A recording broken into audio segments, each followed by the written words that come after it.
हरे कृष्णा कृष्णा कृष्णा हरे हरे, हरे राम राम राम हरे हरे, हरे कृष्णा।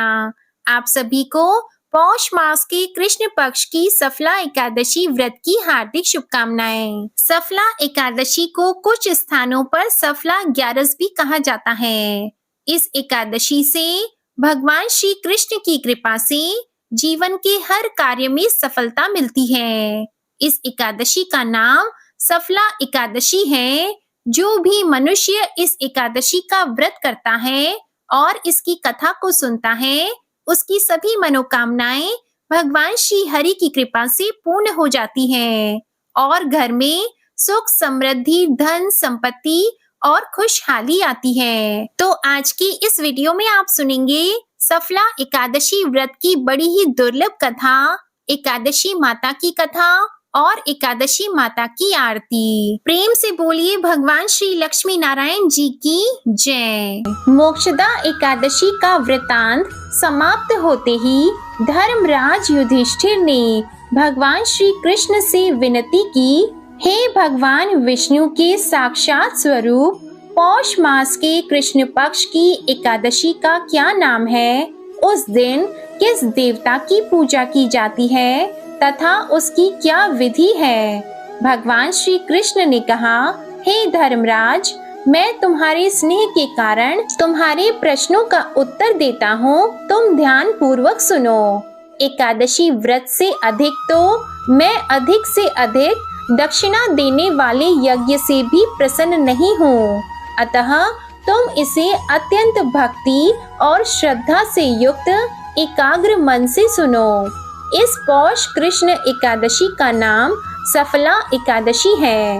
इस एकादशी के देवता श्री नारायण हैं, अतः नारायण भगवान की पूजा करनी चाहिए। जिस प्रकार नागों में शेषनाग, पक्षियों में गरुड़ और सब ग्रहों में चंद्रमा, यज्ञों में अश्वमेध, देवताओं में भगवान विष्णु श्रेष्ठ हैं, उसी तरह सब व्रतों में एकादशी का व्रत श्रेष्ठ होता है। जो मनुष्य सदैव एकादशी का व्रत करते हैं, वे मुझको परम प्रिय हैं। अब इस व्रत की विधि कहते हैं, मेरी पूजा के हेतु ऋतु के अनुकूल फल और फूल, नारियल, नींबू, अनार, सुपारी आदि मुझे अर्पण करें। धूप दीप नैवेद्य आदि से मेरी षोडश उपचार पूजा करें और रात्रि को जागरण करें। इस एकादशी के व्रत के समान यज्ञ, तीर्थ, दान, तप तथा कोई दूसरा व्रत नहीं है। 5000 वर्ष तप करने से जो फल मिलता है, उससे भी अधिक फल सफला एकादशी का व्रत करने से मिलता है। अब तुम इसकी एकादशी की कथा ध्यान पूर्वक सुनो। चंपावती नगर में महिष्मान नाम का एक प्रतापी राजा राज्य करता था। उसके 4 पुत्र थे। उन सब में लुम्पक नामक बड़ा राजपुत्र महापापी था। वह पापी सदा पर स्त्री, वैश्यागमन और दूसरे बुरे कामों में अपने माता पिता का धन नष्ट किया करता था। वह देवताओं, ब्राह्मणों और वैष्णवों का निंदक था। जब राजा को अपने बड़े पुत्र के इन कुकर्मों का ज्ञान हुआ, तो उसको अपने राज्य से निकाल दिया। तब वह विचार करने लगा कि अब किधर जाऊं, क्या करूं। अंत में उसने चोरी करने का कार्य करने का निश्चय किया। वह दिन भर वन में रहता और रात्रि को अपने पिता की नगरी में चोरी करता। वह प्रजा को तंग करने और मारने का कुकर्म भी करता था। वह वन में पशुओं आदि को भी मारकर खा जाता था। राज्य कर्मचारी उसको इन कुकर्मों के कारण पकड़कर भी राजा के डर के मारे छोड़ देते थे। वन में एक अत्यंत प्राचीन पीपल का वृक्ष था। लोग उसकी भगवान के समान पूजा किया करते थे। उसी वृक्ष के नीचे एक महापापी लुम्पक रहता था। इस वन को लोग देवताओं का क्रीड़ा स्थल मानते थे। पौष मास के कृष्ण पक्ष की 10वीं तिथि के दिन वह वस्त्रहीन होने के कारण शीत के मारे समस्त रात्रि को सो नहीं सका और वह मूर्छित हो गया। उसके हाथ पैर अकड़ गए और सूर्योदय होने पर भी उसकी मूर्छा नहीं गई। दूसरे दिन सफला एकादशी को दोपहर के समय सूर्य की गर्मी से उसकी मूर्छा दूर हुई तो वह होश में आकर गिरता पड़ता वन में भोजन की खोज में भटकने लगा, परंतु शारीरिक कमजोरी और कष्ट के कारण वह जीवों को मारने में असमर्थ रहा।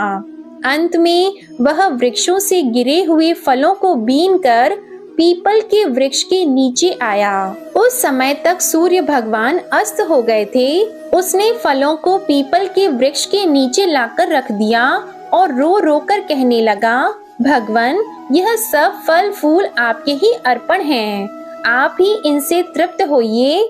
उस रात्रि भी उसको दुख के मारे नींद नहीं आई और वह रो रो कर भगवान को याद करता रहा। इस प्रकार उससे अनजाने में ही सफला एकादशी का उपवास और रात्रि में ईश्वर भक्ति हो गई। इस उपवास तथा जागरण से भगवान श्री विष्णु अत्यंत प्रसन्न हुए और उसके सभी पाप नष्ट हो गए। दूसरे दिन प्रातः के समय अनेकों सुंदर वस्तुओं से सजा एक अति सुंदर घोड़ा उसके सामने आकर खड़ा हो गया। उसी समय आकाशवाणी हुई कि हे राजपुत्र, भगवान नारायण की कृपा से तेरे समस्त पाप नष्ट हो गए हैं। अब तू अपने पिता के पास जाकर पुनः राज्य प्राप्त कर। लुम्पक ने जब ऐसी आकाशवाणी को सुना तो वह अत्यंत प्रसन्न हुआ और हे भगवान, आपकी जय हो कहते हुए उसने घोड़े की पीठ पर रखा खाना खाया और वस्त्र एवं आभूषण पहन लिए। घोड़े पर चढ़कर वह अपने पिता के पास गया और संपूर्ण कथा उन्हें कह सुनाई। कुछ समय के बाद राजा महिष्मान ने लुम्पक को अपना राज्यभार सौंप दिया और स्वयं तपस्या करने वन में चला गया। अब लुम्पक शास्त्र अनुसार राज्य करने लगा। उसके स्त्री पुत्र आदि भी नारायण भगवान के परम भक्त बन गए। वृद्धावस्था आने पर वह अपने पुत्र को गद्दी देकर भगवान का भजन करने के लिए वन में चला गया और अंत में भगवान विष्णु के लोक को प्राप्त हुआ। जो मनुष्य भक्ति पूर्वक इस सफला एकादशी का व्रत करते हैं उनको सभी कार्यों में सफलता मिलती है और अंत में मोक्ष मिल जाता है। जो मनुष्य इस एकादशी का व्रत नहीं करते वे पूंछ और सींगों से रहित पशु के समान हैं। इस सफला एकादशी के व्रत का प्रभाव तो अनंत है ही, इसके महात्म्य के पढ़ने अथवा सुनने से भी अश्वमेध यज्ञ के फल की प्राप्ति होती है। प्रेम से बोलिए श्री लक्ष्मी नारायण भगवान जी की जय। अब सुनिए एकादशी माता की कथा। एक बार एक राज्य में एक राजा रहा करता था। राजा बहुत ही बुद्धिमान और बलशाली था। राजा सदा ही अपनी प्रजा का बहुत अच्छे से ध्यान रखता था। प्रजा भी राजा को बहुत पसंद करती थी। राजा की 2 बेटियां थी। राजा अपनी दोनों बेटियों से बहुत प्रेम करता था। राजा की छोटी बेटी देखने में बहुत सुंदर और आकर्षित थी और राजा की बड़ी बेटी छोटी बेटी के मुकाबले थोड़ी कम सुंदर थी। राजा की छोटी बेटी माता की पूजा किया करती थी और सभी लोग राजा की छोटी बेटी से बहुत प्रेम करते थे और बहुत प्रशंसा किया करते थे। राजा भी अपनी छोटी बेटी को बड़ी बेटी से अधिक प्रेम करता था, जिसके कारण राजा की बड़ी बेटी को अपनी छोटी बहन से बहुत नफरत होने लगी थी। राजा की दोनों बेटियां जब बड़ी हो गई तब एक पड़ोस के राज्य में रहने वाले राजकुमार राजा की बड़ी बेटी के लिए रिश्ता लेकर आया। लेकिन जैसे ही उस राजकुमार की नजरें राजा की छोटी बेटी पर पड़ी तो वह राजकुमार राजा की छोटी बेटी पर आकर्षित हो गया और छोटी बेटी से पहली नजर में प्रेम करने लगा। उस राजकुमार ने राजा की बड़ी बेटी के साथ विवाह करने से मना कर दिया और उसने राजा से कहा कि मैं आपकी छोटी बेटी से विवाह करना चाहता हूँ। ये सब देखकर राजा की बड़ी बेटी अपनी छोटी बहन से बहुत क्रोधित हो गई और राजा की बड़ी बेटी ने अपनी छोटी बहन को अपना सबसे बड़ा दुश्मन मान लिया। राजा की बड़ी बेटी ने अपनी छोटी बहन से बदला लेने का निर्णय किया। राजा की बड़ी बेटी ने अपनी छोटी बहन को जान से मारने का उपाय सोचा। राजा की बड़ी बेटी ने अपनी छोटी बहन को मारने के लिए सबसे पहले एक लड्डू में जहर मिलाकर अपनी छोटी बहन को दे दिया और उसको लड्डू खाने के लिए कहा। लेकिन लड्डू खाने के बाद भी छोटी बहन को कुछ भी नहीं हुआ। बड़ी बहन ये देखकर बहुत आश्चर्यचकित हो गई, लेकिन बड़ी बहन ने हार नहीं मानी। जब उसकी छोटी बहन रात में कमरे में सो रही थी, तब उसने एक मटके में सांप रखकर उसके कमरे में छोड़ दिया, लेकिन सांप भी छोटी बहन का कुछ नहीं कर पाया। जिसके बाद बड़ी बहन ने अपनी छोटी बहन से कहा कि चलो हम लोग कुएं में से पानी भर कर लाते हैं, जिसके लिए वह अपनी छोटी बहन को पानी भरने के बहाने कुएं के पास ले गई और उसने अपनी छोटी बहन को कुएं में धक्का दे दिया।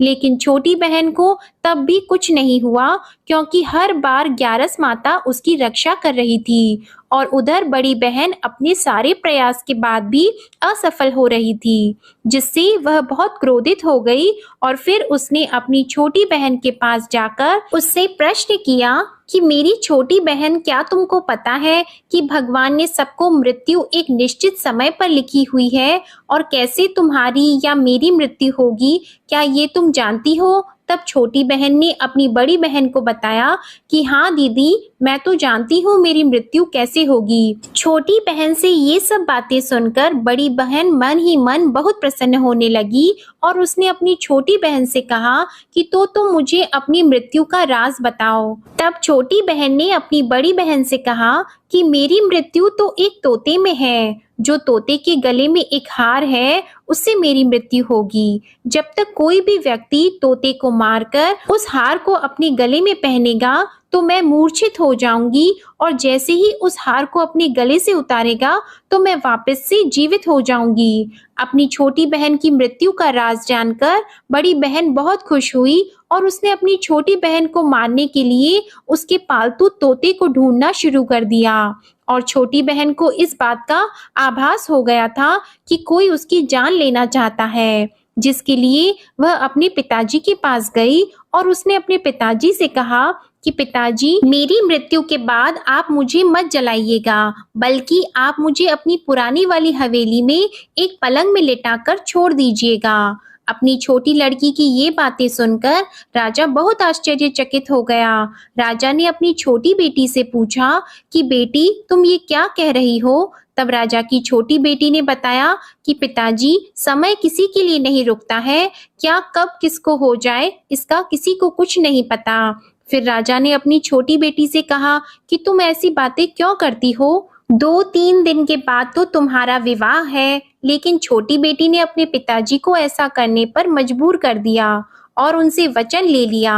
राजा ने भी अपनी छोटी बेटी की बात स्वीकार कर ली और 2-3 दिनों के बाद जब शादी का समय आया, तब राजकुमार बारात लेकर राजा के घर आया और राजकुमार और राजा की छोटी बेटी का विवाह शुरू हो गया। जैसे ही राजा की छोटी बेटी राजकुमार के साथ फेरे लेना शुरू हुई, तो उसकी बड़ी बहन अपनी छोटी बहन के कमरे में जाकर उसके तोते को पकड़ लेती है और उसको जान से मार देती है। तोते के गले में जो हार था उसको अपने गले में धारण कर लेती है, और जैसे ही बड़ी बहन उस हार को अपने गले में धारण करती है तो उधर छोटी बहन 3.5 ही फेरे ले पाती है और वहीं पर बेहोश होकर गिर जाती है। जिसके बाद राजा ने बड़े बड़े दर्द हकीमों को बुलाया और अपनी छोटी बेटी का इलाज करने के लिए कहा। राजा की बात सुनकर जब वैद्य ने छोटी बेटी को देखा तो राजा को बताया कि आपकी छोटी बेटी ना तो जीवित है और ना मरी हुई है, ऐसा मैं पहली बार देख रहा हूँ। राजा ने वैद्य और हकीम को ये बात बाहर बताने से मना कर दिया और उनको कहा कि अगर तुमने ये बात किसी को बाहर बताई तो हम तुमको फांसी दे देंगे। राजा ने अपनी छोटी बेटी को पुराने महल में जाकर एक पलंग में लेटा दिया और वहां पर कुछ सैनिकों को तैनात कर दिया। इसके बाद राजा वापस अपने महल पर आ गया। राजा की बड़ी बेटी अपने पिताजी के पास आई और कहने लगी कि पिताजी, अगर ये शादी संपन्न नहीं हुई तो आपकी इज्जत का क्या होगा? आप कहें तो मैं आपकी इज्जत बचाने के लिए राजकुमार से शादी करने के लिए तैयार हूँ। जिसके बाद राजा ने अपनी बड़ी बेटी की बात मान ली और राजा ने बड़ी बेटी को छोटी बेटी के कपड़े पहनाकर मंडप में भेज दिया। लेकिन राजकुमार ये जान गया कि ये राजा की छोटी बेटी नहीं है, बल्कि ये राजा की बड़ी बेटी है। लेकिन जब राजकुमार ने शादी करने से मना किया तो सभी लोगों ने राजकुमार को बेबस करके राजा की बड़ी बेटी से बचे हुए फेरों को संपन्न करा दिया और विवाह संपन्न हुआ। जिसके बाद राजकुमार राजा की बड़ी बेटी को अपने महल में ले गया। विवाह होने के बाद राजकुमार उससे ना तो बात करता था, ना उसे पसंद करता था और ना ही उसके आसपास भटकता था। और राजकुमार ने ये फैसला लिया था कि वह अपनी प्रेमिका को ढूंढ कर रहेगा और ये जानकर रहेगा कि उसके साथ क्या हुआ है। एक दिन राजकुमार अपने घोड़े पर सवार होकर राजा के पुराने महल के पास पहुंचा, जहां पर उसने कुछ सैनिकों को देखा। महल के पास पहुंचकर राजकुमार ने जब महल को ध्यान से देखा तो वह समझ गया कि ये तो हमारे ससुर जी का महल है। तब राजकुमार ने सैनिकों से पूछा कि तुम लोग यहाँ क्या कर रहे हो और इस महल के अंदर उस पलंग में कौन लेटा है? जिसके बाद सैनिकों ने बताया कि यहाँ पर राजा की छोटी बेटी लेटी है। ये सुनकर राजकुमार बहुत प्रसन्न हो गया और वह तुरंत अपनी प्रेमिका के पास पहुंच गया और उसकी सेवा करने लगा। जैसे ही रात हुई तो राजा की छोटी बेटी उठकर खड़ी हो गई। राजकुमार ये देखकर बहुत खुश हो गया और उसने अपनी प्रेमिका से पूछा कि तुम यहाँ क्या कर रही हो? तुम मेरे साथ मेरे घर चलो। राजा की छोटी बेटी ने राजकुमार को सारी बातें बता दी कि मेरी जान एक तोते में बसती थी और मैंने ये बात सिर्फ अपनी बड़ी बहन को बताई थी और मुझे पता है कि उसने ही मुझे मारने का प्रयास किया है। उसके पास एक हार है जिसको वह सुबह पहन लेती है और रात को उतार देती है। जब तक वो हार को पहन कर रखती है तब तक मैं मूर्छित रहती हूँ और जैसे ही वो हार को उतार देती है तो मैं जीवित हो जाती हूँ। और जब तक मेरी बड़ी बहन के पास वो हार रहेगा तब तक मैं ऐसे ही जीवित और मूर्छित होती रहूंगी। अगर मेरी बड़ी बहन के पास जो हार है वो मेरे हाथ लग जाए तो मैं हमेशा के लिए जीवित हो जाऊंगी। राजकुमार ये सब बातें सुनकर राजा की छोटी बेटी के पास रहने का निर्णय ले लेता है और उसने अपने बचे हुए सारे फेरे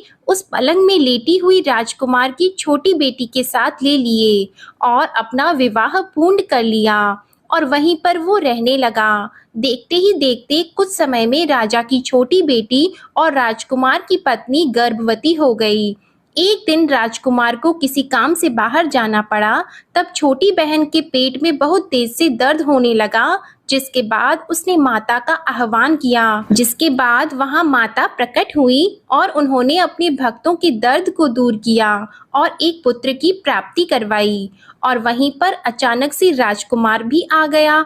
राजकुमार ने ग्यारस माता को देखा तो वह आश्चर्यचकित हो गया और उसने तुरंत ग्यारस माता को प्रणाम किया और ग्यारस माता ने राजकुमार से कहा, जब तुम्हारा पुत्र 5 वर्ष का हो जाए तो तुम आकर अपनी पत्नी का हार इसके गले में डाल देना। और देखते ही देखते राजकुमार और राजा की छोटी बेटी का पुत्र 5 वर्ष का हो जाता है।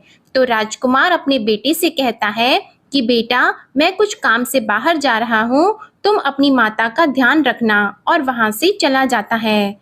राजा को बाहर निकलता देखकर बड़ी बहन के सैनिक देख लेते हैं और बड़ी बहन को जाकर सारी बातें बता देते हैं। जिसके बाद बड़ी बहन अपनी छोटी बहन के पुत्र को वहां से उठवा लेती है और उसको मरवा देती है। छोटी बेटी के पुत्र के 2 टुकड़े करवा देती है। पहला टुकड़ा चक्के के पास छुपा देती है और दूसरा टुकड़ा अपने पलंग के नीचे रख लेती है। अब ग्यारस माता भिखारी का रूप लेकर आती है और एक भिखारी का रूप रखकर बड़ी बहन के पास चली जाती है। जिसके बाद वहां पर भिक्षा मांगने लगती है। तो बड़ी बहन अपने नौकरों से कहती है कि जाकर भिक्षा दे दो। लेकिन जैसे ही नौकर ग्यारस माता को भिक्षा देने के लिए आते हैं तो माता उन्हें मना कर देती हैं। और कहती है कि मैं तुम्हारी महारानी से ही भिक्षा लूंगी। जिसके बाद बड़ी बहन स्वयं ही भिक्षा देने के लिए माता के पास आती है। तब माता एक बिल्ली का रूप लेकर उसके कमरे में चली जाती है और वहां पर छोटी बेटी के पुत्र के 2 टुकड़े को आपस में जोड़ देती है और उसे जीवित कर देती है। फिर उसे वहां से ले जाती है। राजकुमार अपने बेटे को लेकर अपनी पत्नी के पास जाता है और उसे कहता है कि तुम इसका ध्यान रखना।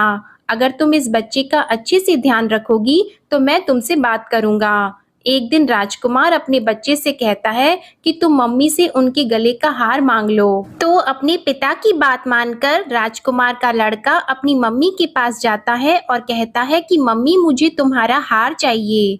यह सुनकर पहले तो बड़ी बहन बहुत क्रोधित होती है, पर उसको यह याद आता है कि राजकुमार ने कहा था कि अगर मैं इस बच्चे का ध्यान अच्छे से रखूंगी तो वह मुझसे बात करेंगे, जिसके कारण वह हार उस बच्चे को दे देती है और वह तुरंत हार को ले जाकर अपने पिताजी को दे देता है। और तभी राजकुमार अपने बेटे को लेकर वहां से जाने लगता है और अपनी पत्नी से कहता है कि तुम हमारे लिए खाना बनाकर रखना, मैं शाम को आकर तुम्हारे साथ खाना खाऊंगा।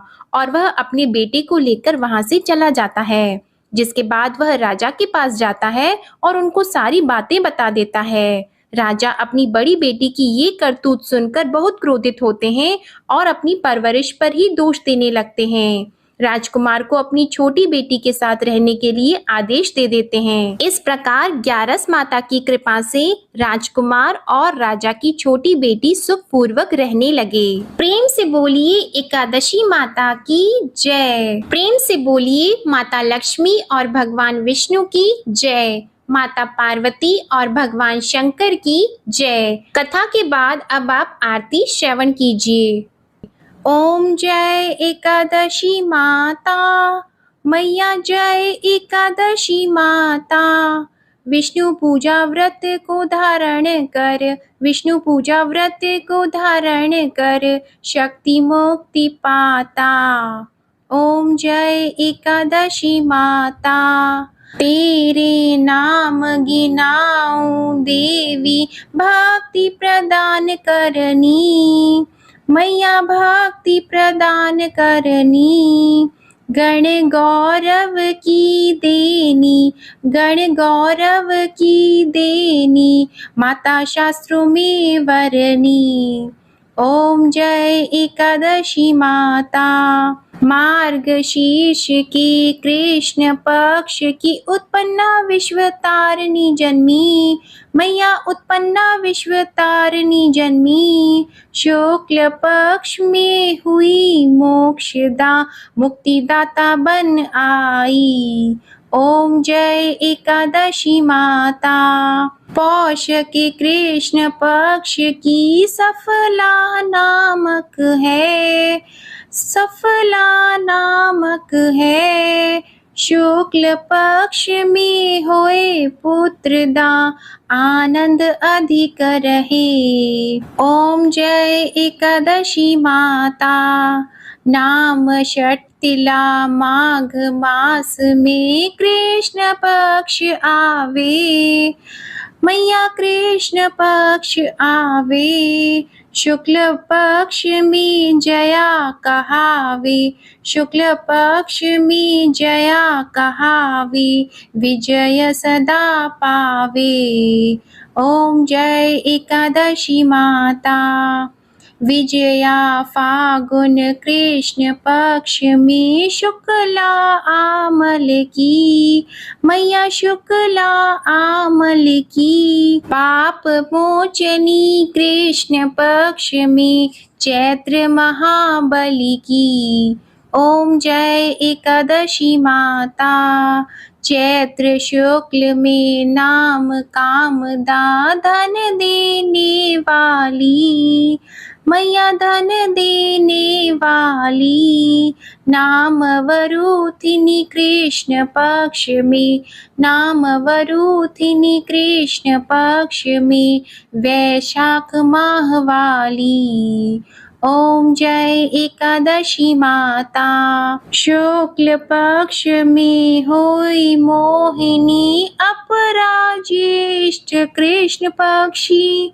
नाम निर्जला सब सुख करनी, नाम निर्जला सब सुख करनी। शुक्ल पक्ष रखी, ओम जय एकादशी माता।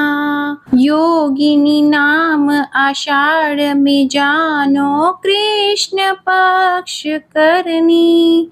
देव शयनी नाम कहायो, शुक्ल पक्ष धरनी। ओम जय एकादशी माता। कामिका श्रावण मास में आवे, कृष्ण पक्ष कहिए। श्रावण शुक्ला होए पवित्रा, आनंद से रहिए। ओम जय एकादशी माता।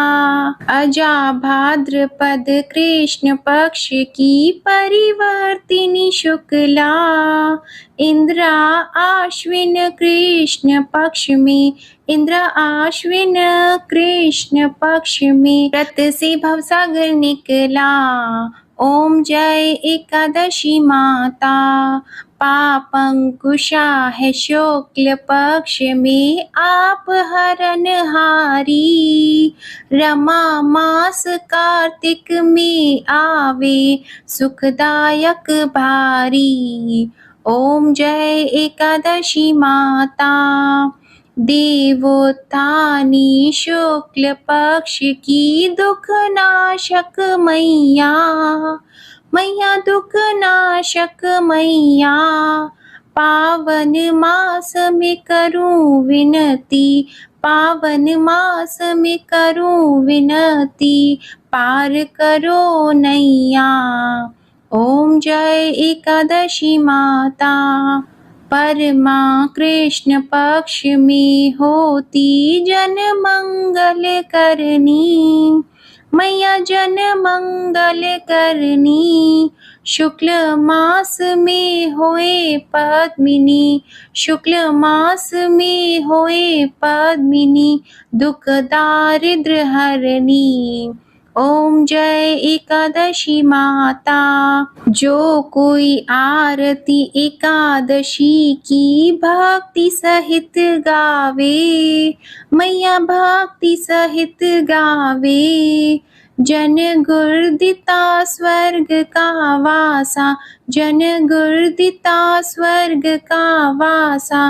निश्चय वह पावे। ओम जय एकादशी माता। ओम जय एकादशी माता।